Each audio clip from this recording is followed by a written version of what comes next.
Welcome back, everyone. Another episode of the Drum Dog podcast, and we're already in the thick of it today with our guest Mike Lowry, drummer from Future Islands and many other things which we'll get into. But I was complimenting Mike's shirt, Tribe Called Quest shirt, and we got into this already. There it is. This great discussion about, was it? Did you say in '93 you were there and they played with De La Soul? Yeah, 1993 in Souls of Mischief at a place called Hammerjacks in Baltimore, which was the like it was sort of like the big like the medium to big size like rock club. Like I saw Living Color there also. Okay. I saw Living Color and Candlebox there. Wow. Okay. That band Candlebox opened, and I remember the singer did a stage dive. Everyone was kind of like whatever about Candlebox. I think they had had like a radio hit or like an alternative radio hit, and like they were opening for Living Color. And I think it was on they have an album called Stained. I think it was on that tour. And I remember the album cover was red. And the Candlebox guy, like everyone was just kind of like whatever about Candlebox, and the guy did like a stage dive, and someone in the crowd stole his wallet. Oh no. And he was like, somebody took my wallet, and then like nobody gave it up, like on the. And he's like, he kept being like, this isn't funny. Like somebody like give me my wallet back. Jeez. I don't know if he ever got it back, but I saw like No Effects and Fishbone Oh there, yeah, and yeah. like um yeah, it was like that kind of club, you know. Okay. That's something right out of a comedy film, like some Will Ferrell scene. Still, Totally. that's crazy. I mean, this kind of sets up one of my questions pretty well, Mike, because I was obviously, I think you're probably most well known for the work you've done with Future Islands, but that's kind of the tip of the iceberg with you because you're not just a drummer. You're a guitarist. You're a songwriter and producer. And then I'd seen that you'd had this kind of interest in hip hop, and you just gave me a wonderfully colorful description of these hip hop adventures you were having in the '90s. Was that quite like a important genre for you in terms of like how you got into music or how you enjoy music? Definitely how I enjoy music. Definitely like um what I brought to like my playing from it. Hmm. Um the idea of just getting back to like just um just like basics like snare, kick, hi-hat, and that um there's tension in the repetition, you know. There's tension in the repetition, there's like tension in the pocket, and then like something very subtle can elevate that tension, and like adding a ride cymbal, just like time on a ride cymbal, and like that can be this like huge lift. Tribe Called Quest uses that a Hmm. lot, and like just that kind of thing. Just like it doesn't have to be. I was never like a chops guy. I just like couldn't do it. You know what I mean? Like I just couldn't. I didn't have the like fast twitch shit, and just like couldn't do it. And and and with I got Sorry, really into sorry, just Mike. like, We're slowly losing oh, you. sorry, There's this sorry, drum. I got really into like pocket, like, so I was like, well, if I can't do this shit, I'm just gonna really get into like pocket, and Hmm. like I got really into like David Garibaldi from Tower of Power. Hmm. And he came to my college. I went to music, I majored in music at my little college in Towson here in Baltimore. And he came and did this clinic, and it was one of those like revelatory moments where Hmm. he sat and was like, if you can't kick it with just like a snare, kick, and hi-hat. Like you need to like go back to the shed and just like work on yourself. Yeah. He's like everything that you need to do is done like in these three things. And like I was there with I played in a band called Lake Trout. That was sort Yeah. of like my first like, you know, we were we did okay here in regionally, like in the mid-Atlantic. I think we went to the UK like a couple times.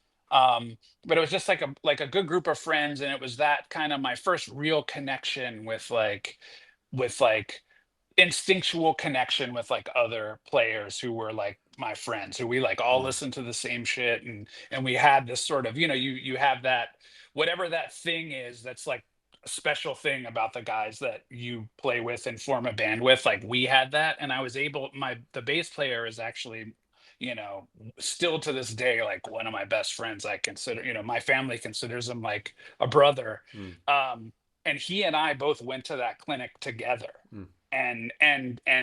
And David Garibaldi just like talked about how, he's like, if you listen to like James Brown, he's like, I was able to go see Clyde Stubblefield play with James Brown, and like he's like, this dude would just play a beat for like 15 minutes with no fills, Yeah. like no fills, like no nothing, and it just felt incredible. Yeah. And he was really kind of like really, really hitting that message home. He's like, I do all this like ghosted note stuff. He's like, I can't tell you how many gigs I've signed up on that people have asked me to come and do, and they don't want that. Yeah. Like they don't want that, my thing, Yeah.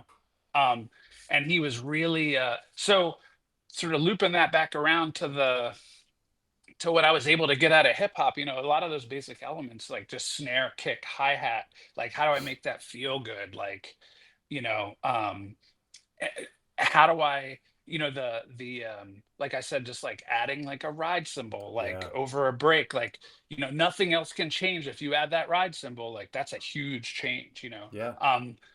Subtraction, you know, laying out, like having, we used to do, Lake Trout got started doing an open mic night here in Baltimore on Monday nights. That was just this like, I mean, hip hop was just like everywhere in the 90s, and there would be like a line out the door of MCs like wanting to get up on the mic with this, with us just like laying beats down underneath.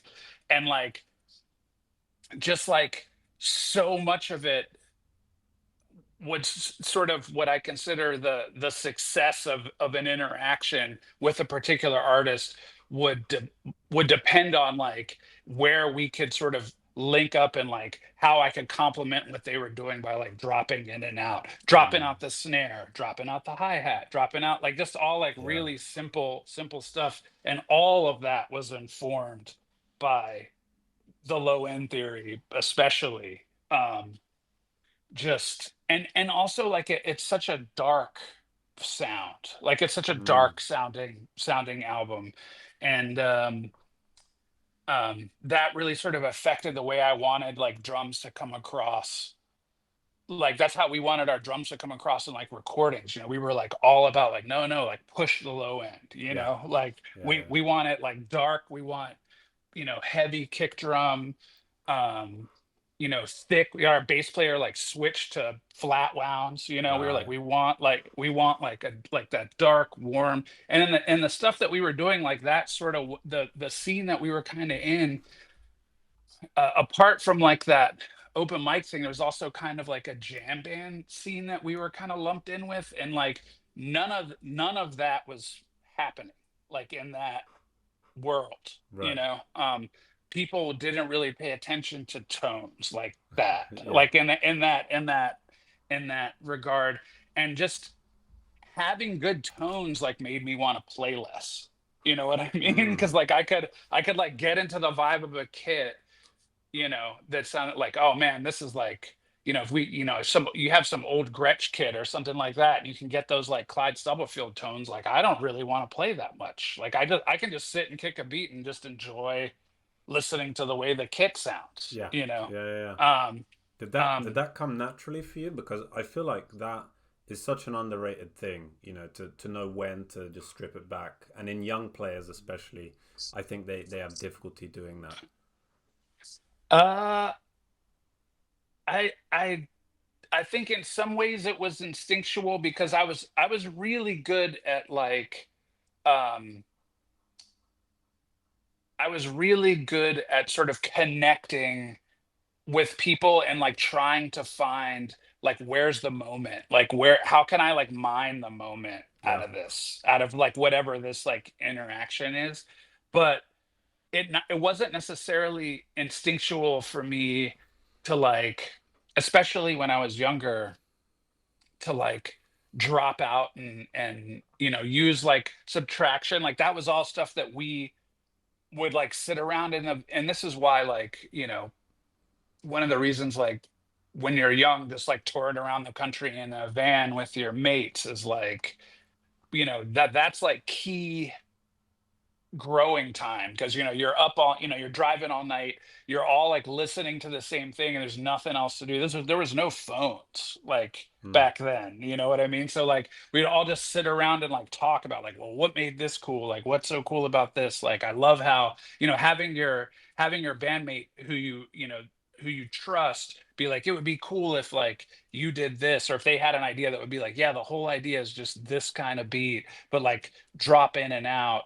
um that didn't necessarily come naturally to me, but that's like one of the beautiful things about working with people, and like especially when you find that band, like your first group, that there's a lot of trust there. Mm. Then you can be like, okay, like your ego's not like just taking things, Yeah. you're Yeah. not Yeah. like you're not like just taking hits on your ego. You're like, oh, that's exciting, like Yeah. that's um and so I was sort of readily open to that, and then we saw how people responded to that in a live situation, and it reinforced like, okay, like that's the way, you know what I Yeah. mean? Like Yeah. Yeah. there was like evidence, Yeah. um and like I said, I just didn't have the like gospel chops shit, like I was too I started like later. Like I was probably like 14 when I started. And like we had Dennis Chambers is like from here, Mm. but like um I didn't have I just was like OCD. I like couldn't sit for 7 hours a day and just like on a practice pad. You Yeah. know what I mean?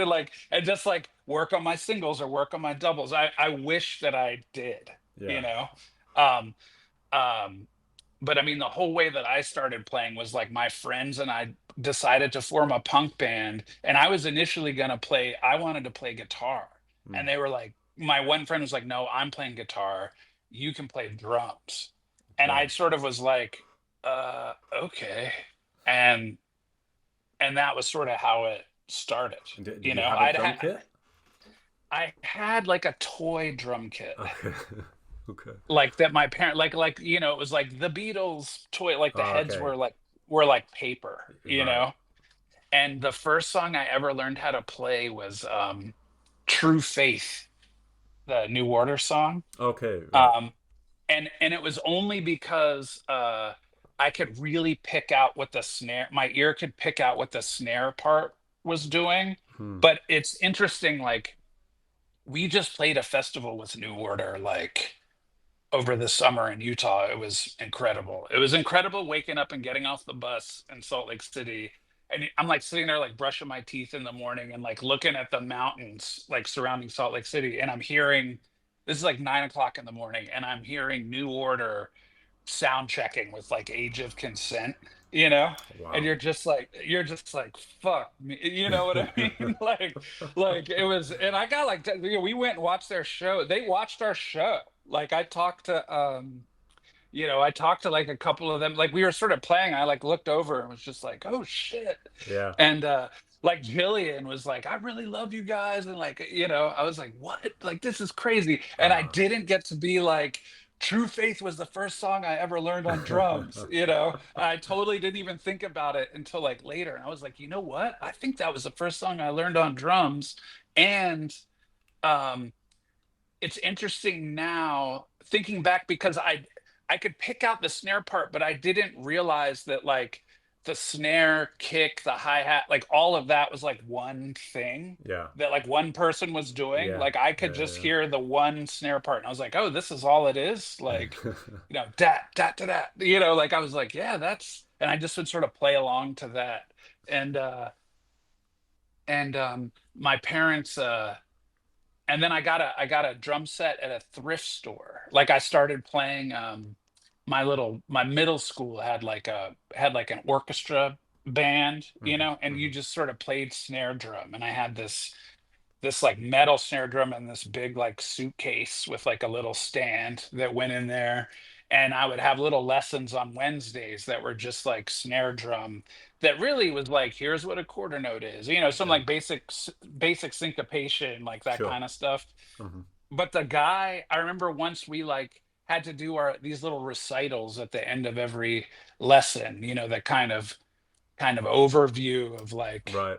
what you went through like early, what you worked on earlier that lesson. You play like a little 20 bar thing Hmm. with the other drummers, and the school bell went off and all of the other drummers like stopped or like got off, and I just like kept playing.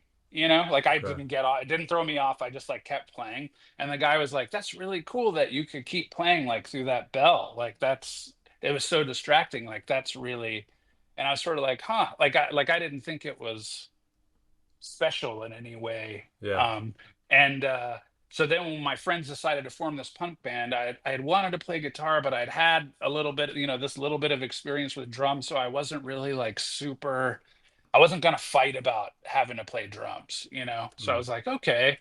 Um, and the organist at my parents' church was this really awesome dude. He was a professor at the local music conservatory, and he was like, "I know someone who's great who can give you lessons." And this guy was like a student, like he was who was about to graduate, Hmm. and I took private lessons from him, and like that was where it all, like how it all kind of came about. Okay. And he was just an incredible teacher. I wasn't really uh like I said, I couldn't do the chop shit. Like none of that shit like came naturally to me, Yeah. like at all. Um, but he was sort of like, "Well, what do you want to learn?" And I was like really into like Bad Brains. I was really into like old DC hardcore, like Minor Threat, like Mm. LA Punk, like the Circle Jerks and stuff like that. I was Yeah. like, I want to play this stuff. And he's like, "Okay, cool. Like let's start playing along to this stuff." And we just like worked on that, and and then he would kind of turn me on to other drummers. He turned me on to Will Calhoun from Living Color, and I was because I'd always sort of thought, I don't know what I thought. I just was sort of like, "Oh, they're sort of cheesy, right? Like can they really play?" And he's Yeah. like, "Dude, Will Calhoun is fucking monster." And he sort of taught me how to listen and like, Mm. and how even like little simple things like in Cult of Personality, like in the second half of the chorus, he does this sort of two-way riding Okay. thing that's like really subtle, but is like so dope to do in like a rock, like a top 40 rock tune, Yeah. and Yeah. you definitely weren't hearing it then. And he's like, "Hear how cool that is? Like that's just like a subtle, you know, Yeah. he was sort of showing me all these different ways, like not to be close-minded, because I just thought like fast meant good. You know Yeah. what I Yeah. mean? Yeah. And like all the punk, like Earl from Bad Brains, or like those Circle Jerks, those guys were Descendants. I Yeah. was really big into the Descendants, the Live Age record I listened to constantly. It was all so fast that I was just like, if I could just play that fast, like everything will be good. And he's like, fast is great, but like there's this whole other dimension that I don't want you to miss out on. And then Absolutely. taught me about like Led Zeppelin. Like I didn't Yeah. know anything about, like I didn't find Led Zeppelin on my own. Yeah. Like I Yeah. sort of found like rap and stuff on my own. That was Yeah. sort of my that was what was going on in my neighborhood, was like breakdancing and like Right. Run DMC and like Yeah. Public Enemy and all that kind of stuff. Led Zeppelin and all that kind of stuff was just like, I don't know what, and it's funny, like his drum teacher, so he graduated college and I started taking from his drum teacher, and then his drum teacher had become my mentor, this guy, Grant Menifee, Hmm. who I talk to this day. He's trained like, I mean, he's he was like Matt Halpern's teacher, and like just tons of guys, like Hmm. tons of guys. And um he uh he he and I kind of fucked up with him too, because I was like late, like for my first lesson, and he was like, he was like, yeah, sorry, you missed the time, and like I Okay. had to like, and he like lived like kind of far away, and Ah. I just had to like leave, Oh shit. And and then how old are you? I was like 15 or something, Oh, okay. 16. Yeah. And he had a guy, this guy, I think his name was Nate Morton, and he's since gone on to like, he played with like Madonna, he's like the drummer on The Voice, Right. like Okay. all these guys. He was one of those, like, he just natural, like a natural talent, plus like worked really hard and Hmm. just like sailed right out of That's a Baltimore. killer You know what combo. I mean? Like, Yeah. yeah. Like he had the innate ability, and he worked really hard on top of it. So like Yeah. he had a band called Akamili that actually Dave Sidik from TV on the Radio, he played in that band. And it was like a ska band, kind of, this Okay. like weird like ska band, and Dave played guitar in it. And and uh and this guy Nathaniel was definitely like, because we went to shows like in church basements and shit like that. Like this was all like, these were all like high school bands. That was our little like punk scene. Like nobody could get into bars or whatever. Like everything was in like the basement of churches or like rec halls or Right. and and this guy Nate like definitely like shined in this thing. Like you could tell he's just like one of those guys, like, wow, this dude's like miles ahead of everybody else. You Yeah. know what I mean? And he's Yeah. like he's elevating it. And I was like, I told my drum teacher was like, yeah, I taught that guy, because I Ah, brought okay. in their tape and was like, I want to learn like this. He was the first person I see use rototoms. I was Ah, yeah. doing all this like cool shit on rototoms, and I was like, what Yeah. is that? Like, Yeah. you know, and he was like, "Yeah, I taught that guy." And I was like, I'm gonna be as good as him." And he was like, "Well, show me," And like, he's very loving, and like he wasn't like a tough love like drill sergeant kind of guy, Yeah. like at all. But like, I saw a video with him. I feel like he might have posted it on his page, or this sort of goes back to my drum teacher, turning me on to John Bonham and stuff. I'd never Mm. heard that, like the triplets, like the Bonham triplets. Yeah. And Yeah. when I heard it, I was just like, what the fuck is that? Yeah. Like I want to be able to do that. Like, and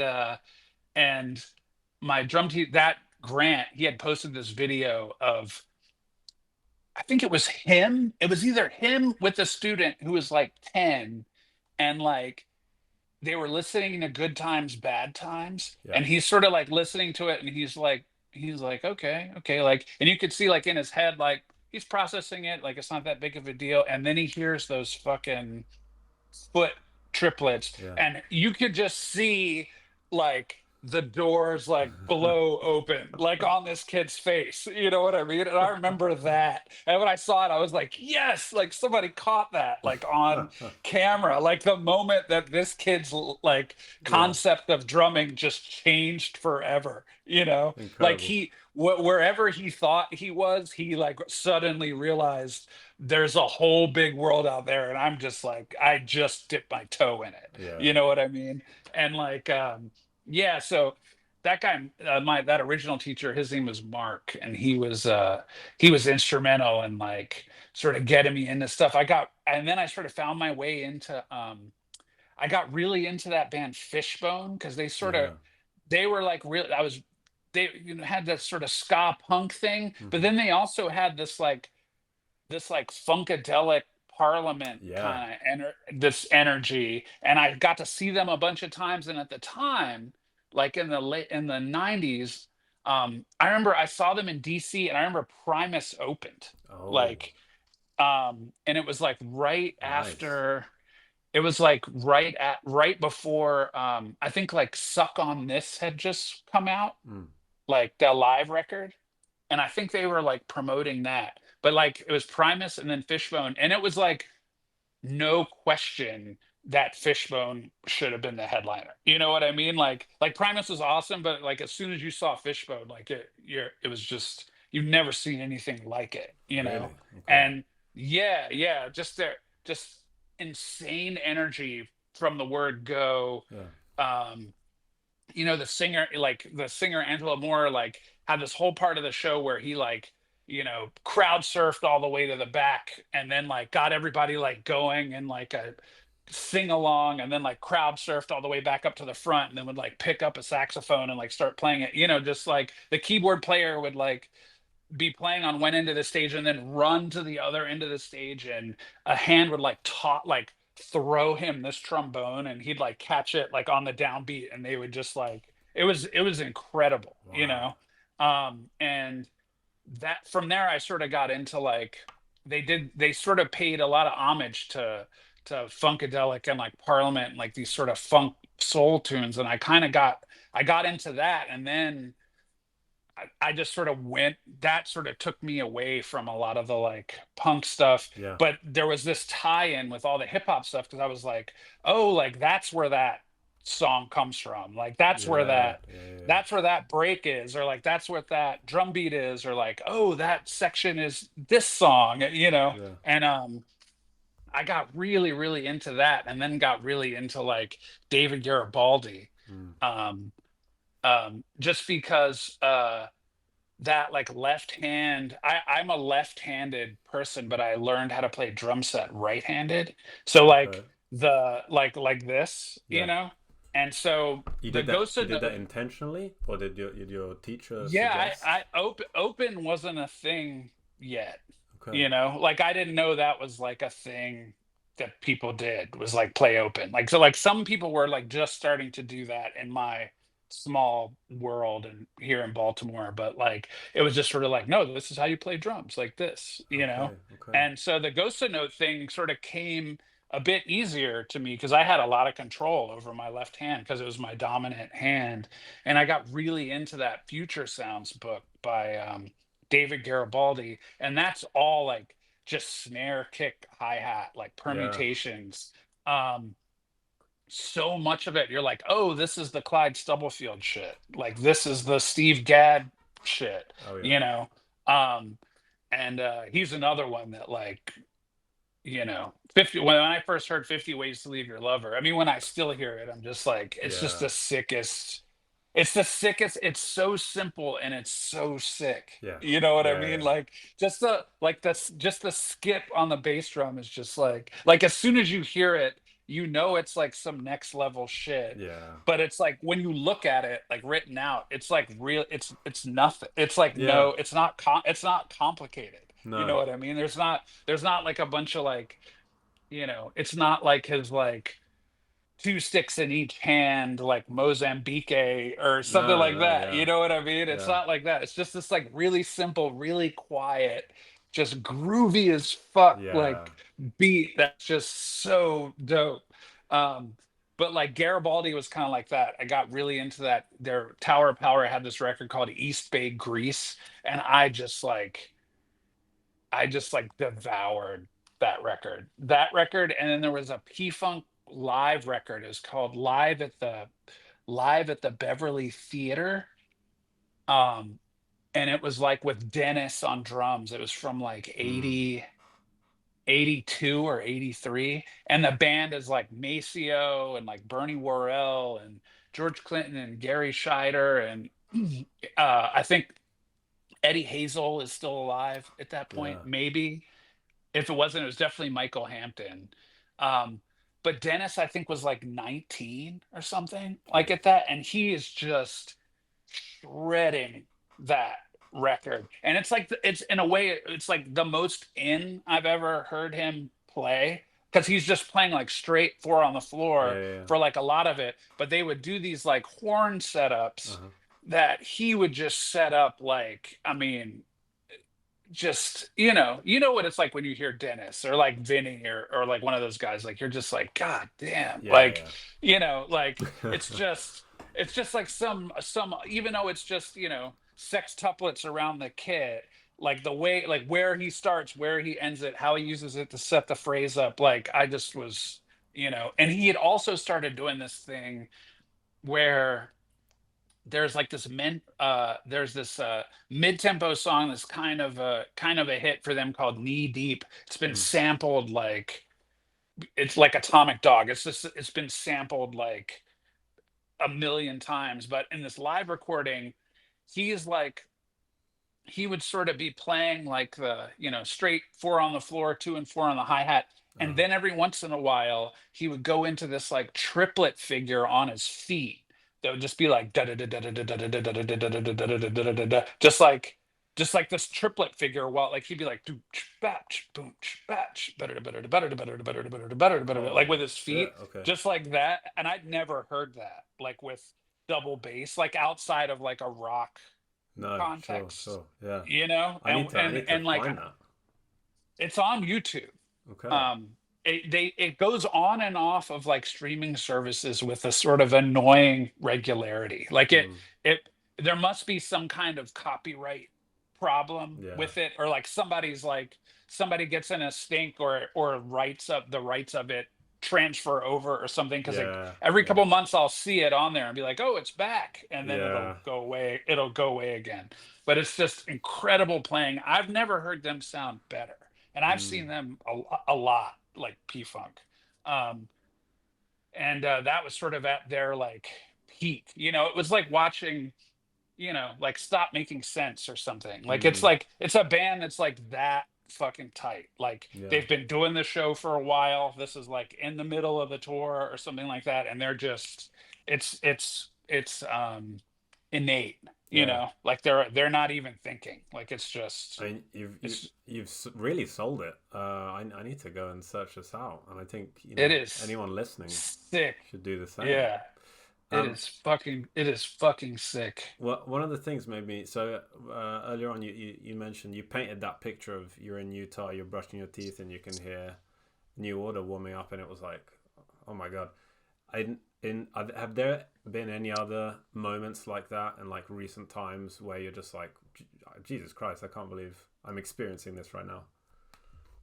Yeah, well, Devo played on that festival too, and they started sound checking like right after New Order, and I was just like, "Oh, I can't believe that's Devo," and and yeah, and what was wild is like when we went to go watch them, they were kind of on the other side of the, like they started like right as we stopped, and so we walked, we packed up as quickly as we could and went over to see them. For some reason at that festival, they were so loud. They were easily the loudest band I've ever heard. Really? Like, yeah, yeah, like, and we walked so far back, and I was still just like, holy shit, it's loud, Jeez. But they, I mean, just they sounded incredible. Their whole deal, like with the robot, like with the like robotic movements and like all that kind of stuff. Um, all of that, like still, like they still got all of that, the Tyvek suits, and they like tear them off, and it's just, they sounded incredible. And their drummer Jeff Riedel plays this dope like all red Ludwig kit, and instead of rack toms, he has two um big rototoms with those like Mm, red Evans heads on them, right. like Yeah. also. And it's like perfect for Devo, like it just sounds crazy. Yeah, there've been tons of moments like that with this band, man. Like once we opened for Beck in Salt Lake City. This was probably like 2015. It's weird that it's also Salt Lake City. Yeah. Yeah. But it was like 2015, and I guess they had like a summer concert series like in a park, and it was free. And so, we got up and we played, and I was a huge fan of Odelay, right? Mm, Like I mm, remember when that came out, we were just that sort of really changed the pop landscape. I thought Beck was the man, yeah. and I was with him all the way up to Sea Change, and then I kind of got into some other stuff, and sort of didn't really sort of got off the Beck train, sort of Yeah. lost track of him. Um, and I sort of didn't even, I was sort of living in my bubble and kind of naive, I guess, and just sort of didn't realize he'd been just going the whole time, and it was right when he came out with that record Morning Phases, Yeah. which was like another like Sea Change type vibe. But I was like, okay, Beck, like this will be cool, like kind of a legacy act, like they're kind of, like it'll be cool seeing him like, do some, is he still doing like Where It's At? Like like what is Beck's deal these days? And they started with Devil's Haircut and just like ripped into it in a way that I was just I was like totally floored. And Joey Warrenker fucking blew my mind. Like his kit is like the kit he played with Beck was like this white fiberglass. It was like white fiberglass, no bottom heads on anything. And then just like 30 drums of like all different sizes and cymbals. And he sits really high. And every time he does rolls, he like stands up. So Wow. like, and he like, I mean, they've been playing together at that point for what, like 30 years, Yeah. 25 years or something. So like all those guys are just like it's so ingrained. They just nail it.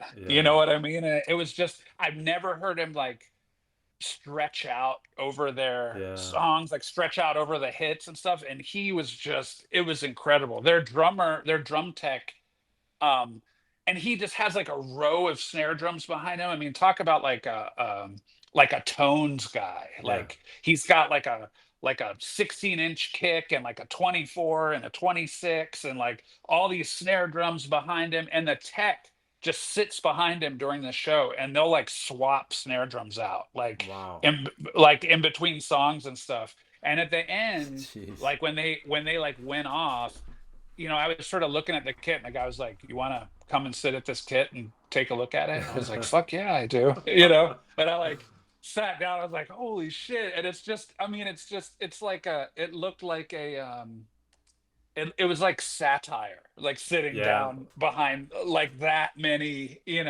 But like with Beck, he covers so much ground, so many different genres and styles. Like it's all fits. Yeah. Yeah. Um, and so like that was another moment. We became really good, tight with Sparks, the band Sparks, Okay. and have hung out with them and played shows with them. And they're just sort of legends, like seeing them like seeing them play, songs that we were like listening to in the van and stuff, and being like, holy shit. And then like, going over to their hotel and like having a drink together, Yeah. is like pretty crazy. And yeah, I mean, there's tons of moments like that. I bet Uh, they are. And maybe, you know, all tied to Salt Lake City in some way, in some magical right, way. right. Yeah. I mean, I'm always like surprised that like, you'll meet someone and be like, "Oh, hey man, like I'm a big fan." I'm like, "Really?" Like you know who we are, like, yeah, yeah. Um Clive, the drummer, the second drummer in Portishead, or the drummer in Portishead, but he's now been the second drummer in Radiohead for like a long time. Yes, Um, Clive Deemer. yeah, yeah, yeah. Yeah, Huge fan of his playing. That Portishead live shit at Roseland, his like just his whole vibe, super tasty, yeah, just all breaks, yeah, fantastic tones. I remember once sort of commenting on a comment on like when X was still Twitter, and being like, yeah, man, like seconding someone being like, yeah, man, you're fucking playing on that Portishead shit is ridiculous. And he wrote back and was like, thanks, man, I'm a huge fan of Future Islands. I was like, really? He's like, I'm a real fan of your playing of Future Islands. I was like, really? wild, because you just sort of go along. Like I just sort Yeah, of don't think anybody's like really, and it's like my job in Future Islands is like just laying it down. You know what I mean? So yeah, like yeah, there's not a lot of like there's no like flash really, yeah.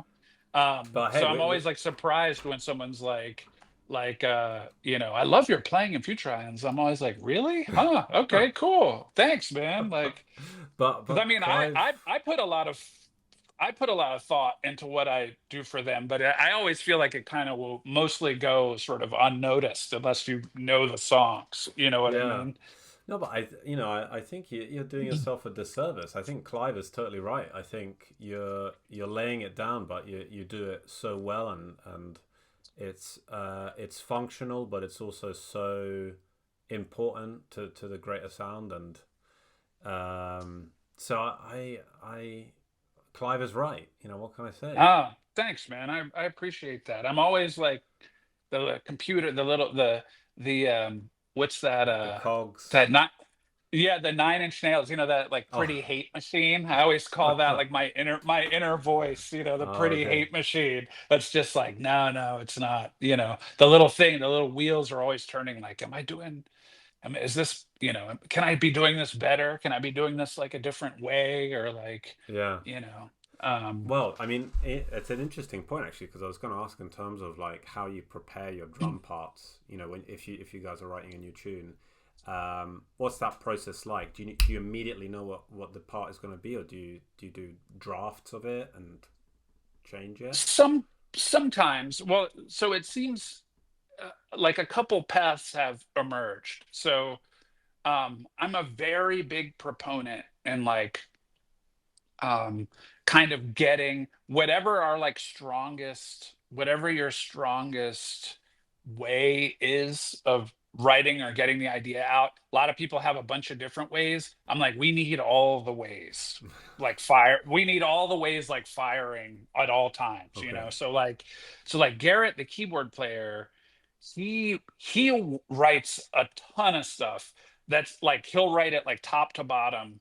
He'll have a beat in there, Hmm. usually like some kind of electronic like dance beat that's like four on the floor, snare on two and four. Yeah. And like, I don't really want to fuck with that, Like for whatever reason, it's a part of why whatever his idea is working. So like, I don't want Right. to, so I want to be like, okay, that's working.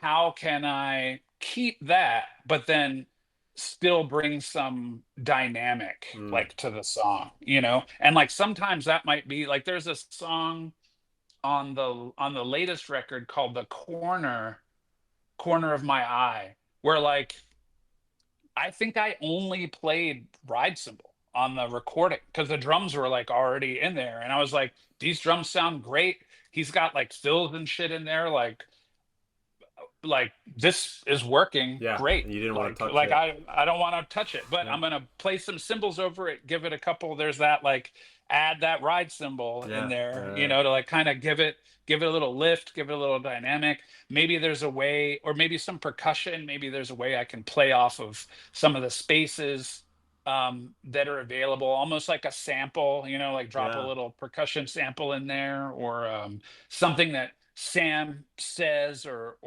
a lot of times, um, well, I'll get to that later. So a lot of times, like what things that Sam will sort of say, if I can kind of interpret that in some way while still keeping that backbeat going. Hmm. Um, and then the other way is that we all just get into a room and jam, Hmm. and like we have a song called "The King of Sweden." Yeah. That was a jam. That jam started. We had that written in like 10 minutes. Like Garrett had that arpeggiator going. He had just he was fucking around like setting stuff up, and just got that arpeggiator going. And I was like, that's pretty dope. And I just started playing that beat over it.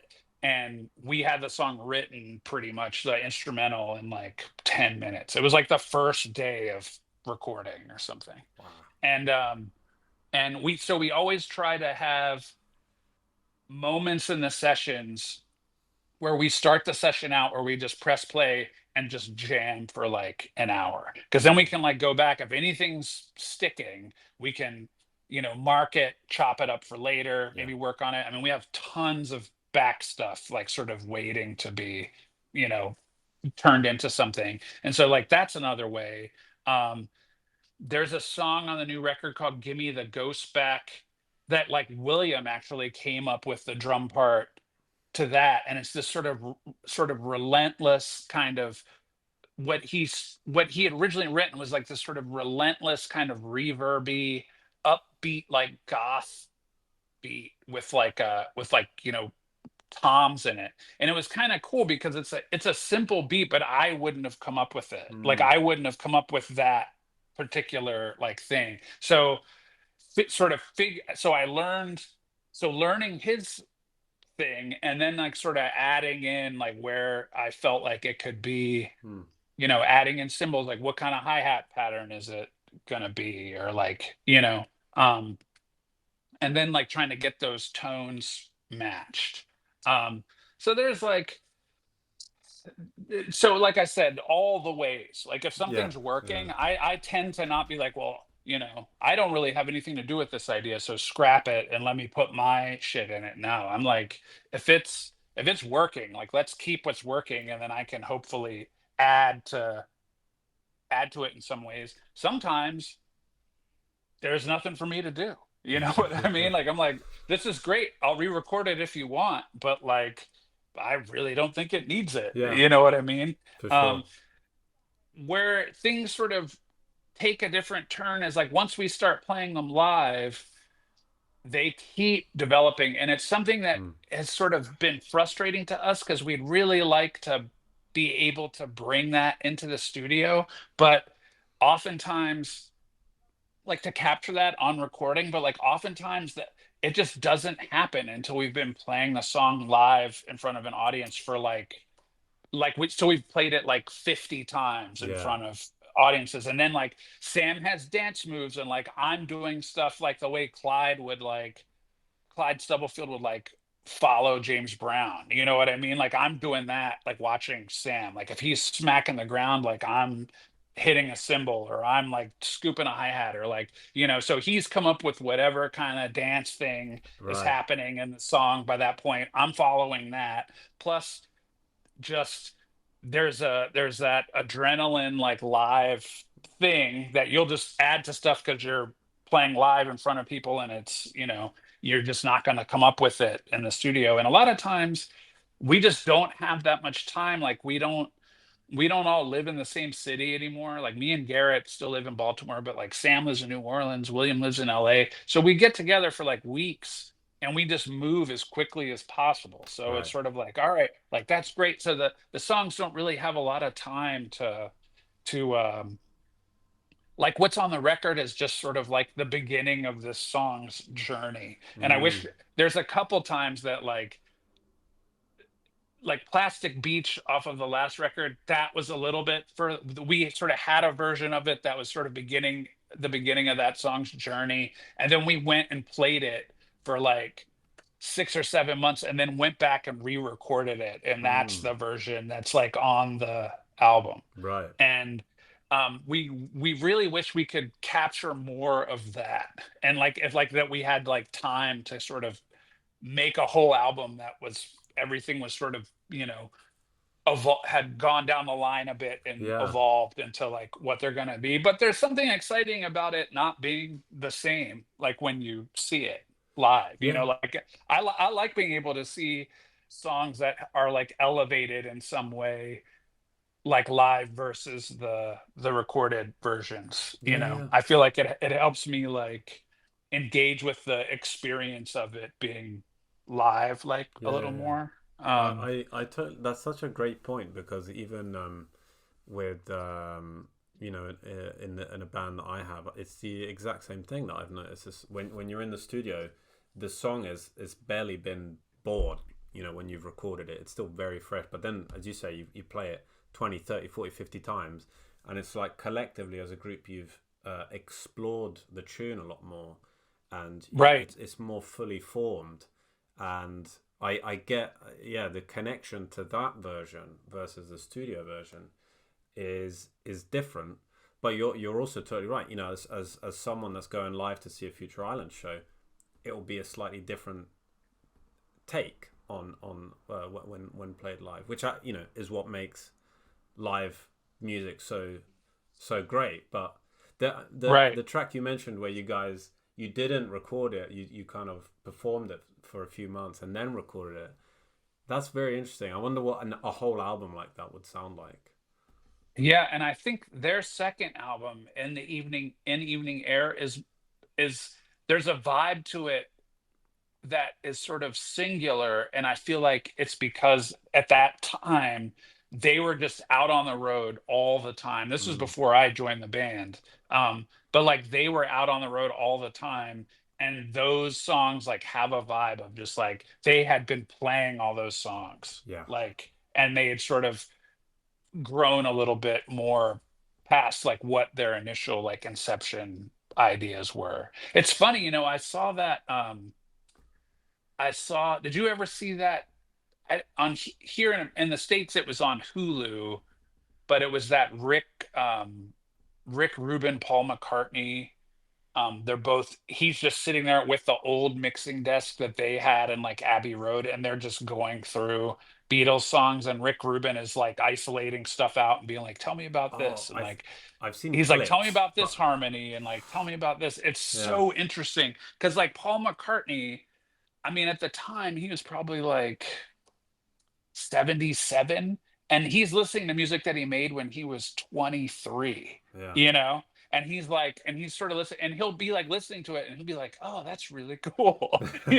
Like he'll be listening to it like a guy that really like what I love about him is and is just it's so real that like here's a guy that like writes songs, and is always like writing songs and like trying to push his envelope or whatever. And he's like listening back to Beatles stuff, and he's like, well, here are these like backing vocals like isolated out, and he'll be like, oh, that's really cool. Like it's like he's listening to it for the first time, like doesn't yeah, remember, and he's like, oh, that's really cool. I'm really glad that we did that. You know what I mean? Like he's impressed by this. It's like they're different people, yeah, you yeah, know, yeah, and he's like really appreciating that band's writing, you yeah. know.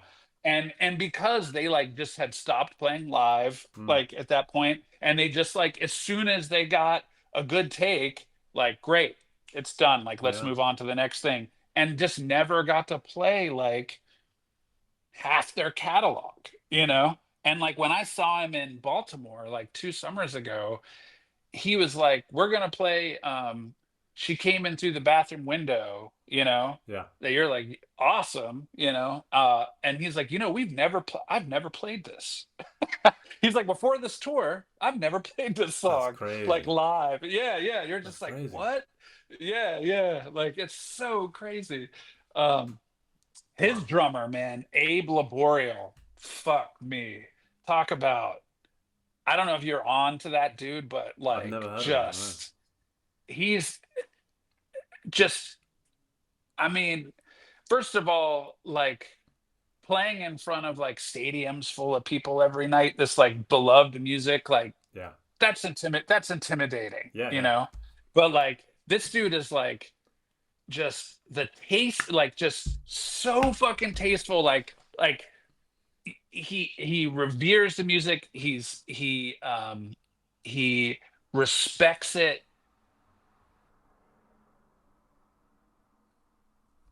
He's definitely, I mean, I don't know if he can do all the chop shit. He doesn't do it in Paul McCartney's band, but like he's just meat and potatoes, amazing pocket. He's on fucking wedges, like not in ears. He sings all the high backing vocals, Wow, and like shit. he'll like be playing, and then he with just like wedges, like on a like in a club, Yeah, just like he'll be playing, and he's got earplugs, and he'll be playing, and I watched him like he'll be just be like playing a beat, and then he'll whack the mic. the the mic stand, and it swings around Yeah, to his lips, he'll pull one earplug out, be still like playing, nail the harmonies, put the earplug back in, and just like move the mic back, and you're just like, who is this dude? Like the harmony, like just him nailing all the high part harmonies like on wedges in front of like a screaming like stadium crowd was. I mean, this dude was just like a master class in Yeah. like how to do it, just completely effortless, like no hesitation, no nerves, no like nothing. Damn. You know, So it was I need to add that name to just the list. Surreal. yeah. I think he comes from like a musical family. I had dinner with Matt Chamberlain not too long ago, and we were talking about Abe, because Matt's another one that's just like his fucking pocket, like everything, like I mean, he's just done everything. His pocket's incredible. Mm, He was we met him, we were recording our record The Far Field mm. in LA at Sunset, and he was there doing like, I can't remember the singer songwriter's name, but at that studio they have a little common area with like a basketball hoop, Oh yeah. and like we would sort of be out there like kind of, and we met him there like on break. And he him and his wife have a place in New Orleans. Sam, our singer, lives in New Orleans, and we were down for Sam's birthday, and we all like went out to dinner, and Matt came to that, and like, I think he was just out with like Paul Simon, like him and Steve Gadd. Yeah, Oh Steve Gadd, who's like 83, I yeah. think. Yeah, yeah, Wow. he's out on tour with Paul Simon like right now. Wow. Um, yeah, yeah, it's just, Man. phew. But yeah, man, like those are the guys that like just that's the kind of shit that really gets me going, man. Just like different people's like just with good feel. It's like a fingerprint. Like everybody's is like Yeah. unique. You got to like sort of find where that is. Hopefully you find it for yourself. Like to me, like I can't it's hard for me to hear that in myself. If I go listen to someone like Ash Sohn, Mm. and I'm just like, dude, that guy's fucking pocket, like holy shit. Or like Aaron Sterling, Mm. like just I don't know if you do you follow that guy, Aaron Sterling? He Uh, plays I've like heard the name, but I haven't seen his stuff. he's got an incredible Instagram Yeah. feed, because he's like he does a lot of stuff remote, gets fantastic tones. Ash Sohn is another one where it's like great Instagram feed, gets fantastic tones, and will just like play the sickest, like tightest beat that just feels awesome. And he'll be like, I'm using these as the overheads, and like this is the kick. And Yeah. like, I'm just starting to kind of get it more into that world. I guess that's sort of how everything is going. And Yeah. I am not that. But like listening to those guys, like just that feel, like to me, I don't sound that way. You know what I mean? But like, Yeah. because I'm, I'm thinking too much still, or Mm. I'm too close to my own sound, Yeah. um, or like Glenn Koch from Wilco, Yeah. he's got this like everyday beat project where he just posts these like crazy beats that he Oh writes, yeah. Yeah. like Yeah. just that kind of stuff, like just really musical. It feels awesome, and it will just sort of like get you thinking like in a little bit different of a way. I'm always kind of trying to, especially with Future Islands, like imagine like you have like your 4 on the floor and your 2 and 4 on the snare, like a funkadelic or something like that. So Mm. I have to keep that, whatever's going on, like I have to keep that, like that's in there. So I have everything over that I can, how much can I do over that, and how much is too much. And like, Yeah. I learned how to play because open style, because I had to keep that with these guys. Like I had to keep that 4 on the floor, 2 and 4 on the snare. And I remember just sort of being like, well, this will be a great way to practice playing open, because it's just like it's to a click, and it's just straight 4, straight Yeah. 4 on the with backbeat, and just get good at that. And then it's slowly gotten like a little more developed, Yeah, yeah. you know. While I've always since maintaining that balance you're talking about, because that's what it's all about. Right. Right. And I've recently gone back to that Future Sounds book and gone back through it all open handed, Ah, okay. trying to get the Ghost of Notes all in my right hand. Yeah, And nice. um um it's one of those things that that if I can get it going, like once I'm, a few pages in or a few weeks in, the Ghost notes on my right hand feel and sound like pretty good. But if I put it down for a month and like come back, it's like gone, I you know what you know? mean. You need to stick at it, don't you? I have the same thing. And I feel like it's just like, people that go to the gym or have some kind of regime, where Totally. it's all about consistency. Yeah. And then I guess, you reach a point where it sticks and it stays with you. But yeah, God, you need to stick at it. The I feel like the I've had this thing where like I'll always be like super practiced up before tour, and then Mm. tour starts, and my skills just like go like this slowly over like a month or whatever, because I'm not like, I don't have like 30 minutes to just like warm up and to a click to like all these different tempos and like just fuck around and Yeah, like do all this kind of stuff, or just like working on, whatever I've been working on that's like not automatic yet. Like all that stuff just sort of goes just like steadily decreases. And I've been really trying to, the road, one of the most challenging things about being on the road is like, how do I keep, what kind of like, how do I keep like my stuff like fresh and yeah, like, and keep that from happening? Because like sometimes, I would, I brought along, I have my like practice pad, I do my little warm up or whatever like before. mm. Sometimes I'll practice like too much, and then Mm. like go into the show, like my mind will just be like tired, or Yeah, like I wouldn't have taken enough breaks, or like my hands will be tired, or like something, I'll be like, oh, I spent too much time like on the pad, yeah, you yeah. know. It's um all about balance. I remember, I yeah. think I saw a video or it was an article about Vinny Colaiuta saying the same thing. Like when he was younger, he was so nervous for this gig. He practiced so much, and by the time he got on the stage, like his muscles and arms, they were just so tight, he wasn't really able to play well. And it's like Yeah. you're trying to do the right thing by practicing, but it's like you do too much of it, and it'll work against you. Yeah, I really need to. One thing I'm gonna really start working on this year is like practicing like smarter, you Mm. know?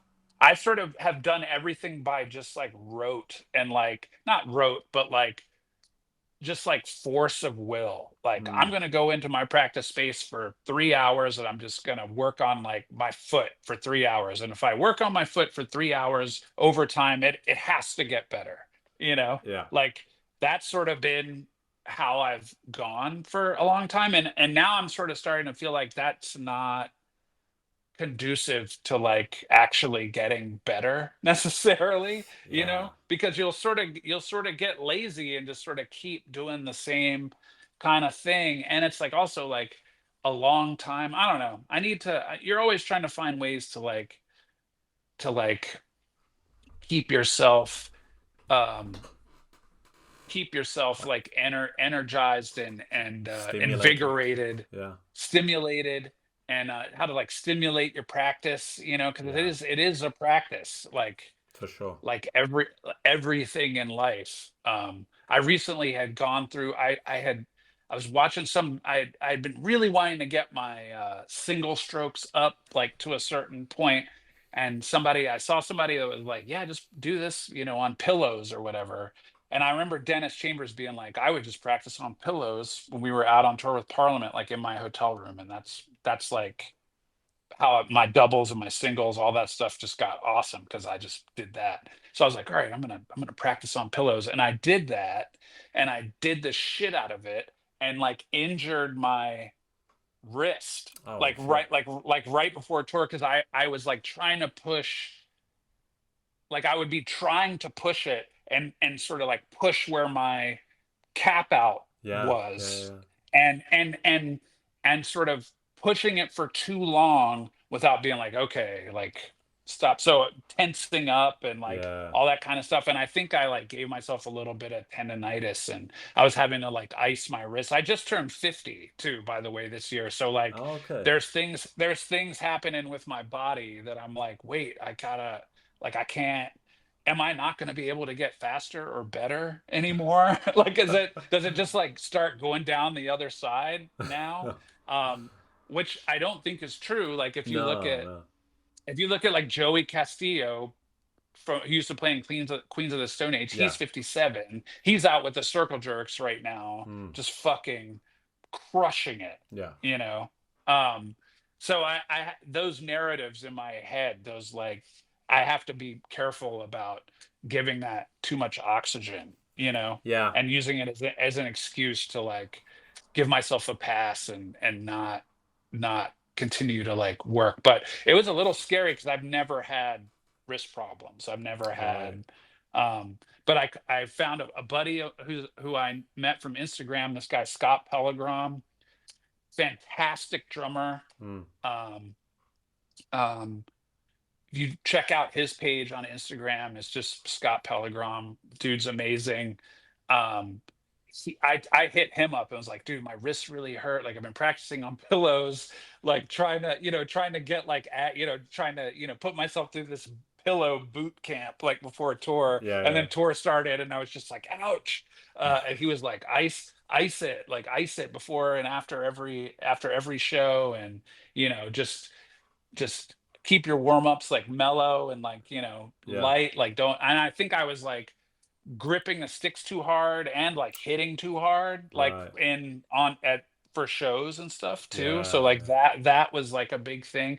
It's Okay. weird, like we've sort of gone from playing like 1,000 person clubs to kind of bigger venues, Mm. like 3 to 5,000 like type rooms in a lot of places. And just that level of like trying to find like how hard do I have to hit, how Yeah. like Yeah. getting stuff to come across because the rooms are bigger, or feeling like I need to get something across because the rooms are bigger and like maybe people are further away. um Finding that balance of like, you know how how hard do I have to, am I hitting too hard, how hard, or is this coming across? I feel kind of lost up here in the sound, like Yeah. on stage, you know what I mean? Yeah, yeah, yeah. um I think for drummers and especially, because I feel like other instruments is a bit easier to deal with that, but with drums, they're so dynamic and so receptive to any changes in force. Can imagine it's something to deal with if the size of the venues are changing that much. um and we'll go do that on a tour. Like we'll play a club that's like 600 to 1,000, then play like a 3,000, then play like a 5,000, then it's back Ah, down to like okay. 1,500 or something like that, and or like a festival. Um, and that's, I guess, really where like trust and the whoever's the front of house, like, yeah, no, Yeah, I can play how I play, and it's gonna sound good. it'll it's going to sound good. Yeah, Everything's going to come out. for We sure. we toured with Weezer like a couple years ago, and a couple summers ago, and that drummer, Pat Wilson, he doesn't hit very hard, Hmm. and like and it sounds huge Hmm. like when you're out front, and that was really good for me to see, because at the time the way their stage set was set up, he was like way in the back, like way in the back, like way apart from everybody else. And like I would feel so isolated and like hard to connect with my bandmates, Yeah. like sort of psychically. And I asked him about that, and he was like, no. I was like, is it like, is it hard like being that far back? He's like, no, I don't care. It's like, it's fine. And it was almost like then it gave me permission to be like, yeah, I don't need that. Like, I don't care about Yeah, that, yeah, Um, but but yeah, just like watching him some nights, like it's just, or like Dave Lovering from the Pixies, like yeah. Mm. dude's not hitting like super hard, Yeah, like he's not just like yeah, yeah. crushing it. And I have to be wary of that, especially in those big places, like, that can be, like choking your sound, or like Yeah, tons of cymbals like washing out in like yeah, yeah. big rooms, or like choking off the sound of the cymbals, or just all of that. It's just kind of unnecessary. It's just hard to gauge sometimes, like where how do I adjust my performance to like fit the room. That's still something I'm kind of figuring out. I feel like it always takes like a week or two, like the first, definitely like the first week of tour, even if I'm practicing by myself at home, because I'll run all the songs like by myself, Yeah, like in the practice space, and I'll try to play really hard. I'll be like, okay, I'm good, I got it, and it's still different than yeah, when I yeah, like yeah. get back out there, I guess it's um difficult to simulate it beforehand and to prepare, but let me tell you, you're sounding good. Future Islands are sounding great. I didn't even oh, realize thanks. we've been talking for like an hour and 20 minutes. It's just flown by. Ah, yeah, man. So I mean, I feel sad to wrap it up because I feel like we could speak for another few hours if Yeah, we had the time. I'd But love to. um, Thanks for hitting me up. It was so wild to get the I got hit up by the homie from Chic, yeah, Ralph, um, it's our guy Ralph. Ralph. And yeah, and I was like, are you sure you mean? I was like, are you sure you mean me? Like Yeah, he was like, yeah, I want you to be on it. I was like, first, Chic is fucking. They sound better than ever, yeah, that's like so right good. now, and I thought it was like. He got my first name wrong at first. He was like Harry, and I was like, uh, "Are you? Are you? Do you mean me? Like, are you sure you mean me? Like, you've got the right person?" And he's like, "Yeah, you play drums in Future Islands, right?" And I was like, "Yeah, yeah, that's me." He's like, "Then I mean you." I was like, "That is wild." So we were talking about those moments. It's like I never thought the drummer for Chic would be like DMing me out of the blue and being like, "You want to be played? Talk about drums on a drumming podcast." Absolutely. I mean, Uh, I'm sorry. that's so Ralph dope. couldn't be here. I hope I wasn't a disappointment if you were hoping No, for no, Ralph. not at But all. But like I feel like we're in a similar kind of, you know, uh uh a feel based, mm, like driving, that we're of a piece of each other, like in the music that we're playing. yeah, Um we're like sort of coming from the drumming point of, the drumming side of things. yeah, And yeah, yeah. it's yeah, he's fucking sick. They sound better than ever. Oh yeah, Like they're it's amazing, and Ralph is I was amazing. so I was so bummed that we played the same day at Glastonbury, and they were like, Glastonbury's like, they Huge. were like, yeah, yeah. I was Yeah. just like, there's no way I'm getting over to see those guys. Oh man.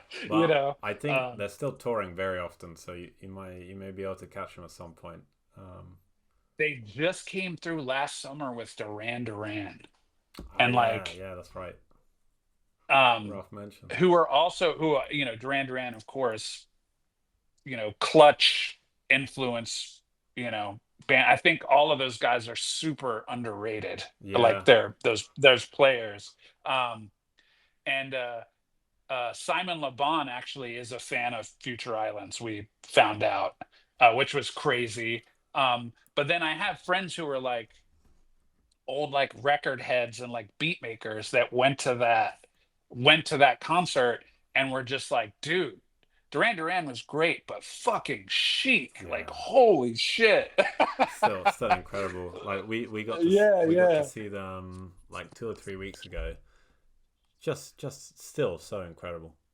And the Yeah, I level. love that. I love when older heads like just sound better than ever. Yeah, You yeah, know? yeah. I feel like that's such a case right now. Like I'm glad that we're all aging and like still doing it, cuz like, Hell yeah, Wu-Tang is out on their like final, what they say is, I hope not, but what they're saying is like their final tour yeah, like yeah, right now.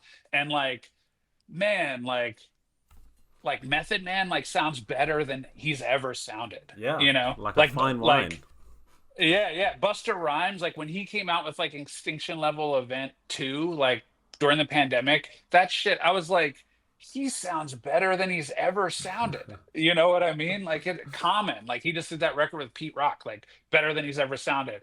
Pusha T, like that new Clips record, incredible. Like Pusha T, like he just sound they sound better than ever, you Yeah, know. we love to see it. Um you'd Love to love to see. see it, you know. Not Absolutely. like Nile Rodgers and Chic, like top of their game. Yeah, You know what I mean? still it's Um ridiculously good. yeah, yeah, Um, so good. it's You do love to see it. it's been such a pleasure, Mike. Honestly, it's been like chatting with an old friend about music and listening to your stories. It's been really great. So thanks so much for your time, for hanging out, and Thank you, man. would always love Thank to have you. you back on. Are you still touring, or is the tour over?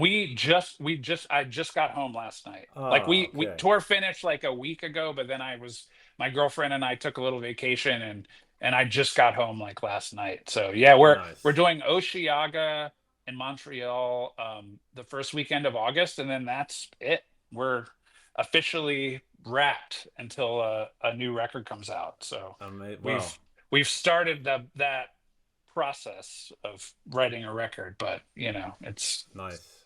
We'll be who keeping knows how an long eye it's out going for to that. take. Yeah, yeah, Well, enjoy your rest. Enjoy the final few shows, and yeah, thanks again so much, Mike. yeah, man. Thank you. Thanks so much for having me. It's been a real pleasure, and um, I always sort of feel like I'm not. It's nice to feel like a part of the drumming community. Oh, You for know what I sure. mean? I feel like a lot of times I sort of lurk. You know what I mean? Yeah, I don't have like a real big like Instagram presence or anything like that. I guess I'm sort of working on that. Part yeah, of being a drummer in 2025 is being a content creator. You know, yeah. um, I know what but you mean, but it's I'm not. always like, I'm not like I said, I'm not one of those chops guys. So I'm like, what am I gonna play like on this like thing? I'm not one of these like super impressive dudes. Oh, but that's fine. Uh, And I think the stuff we've spoken about today has like shone some light on that, which is like doing more with less, and like you're talking about Clyde Stubblefield just playing one groove for like 10, 15 minutes, and then you change one thing about it, and that yeah, difference is huge. yeah. I think that's Garibaldi was like, no fills for yeah. 15 minutes. He's like, you don't even notice because it feels so good. There You you know, go. There you go. yeah, yeah. I love it. All right. Thanks everyone so much for listening, and thanks again, Mike. Thank you. Take care, everybody.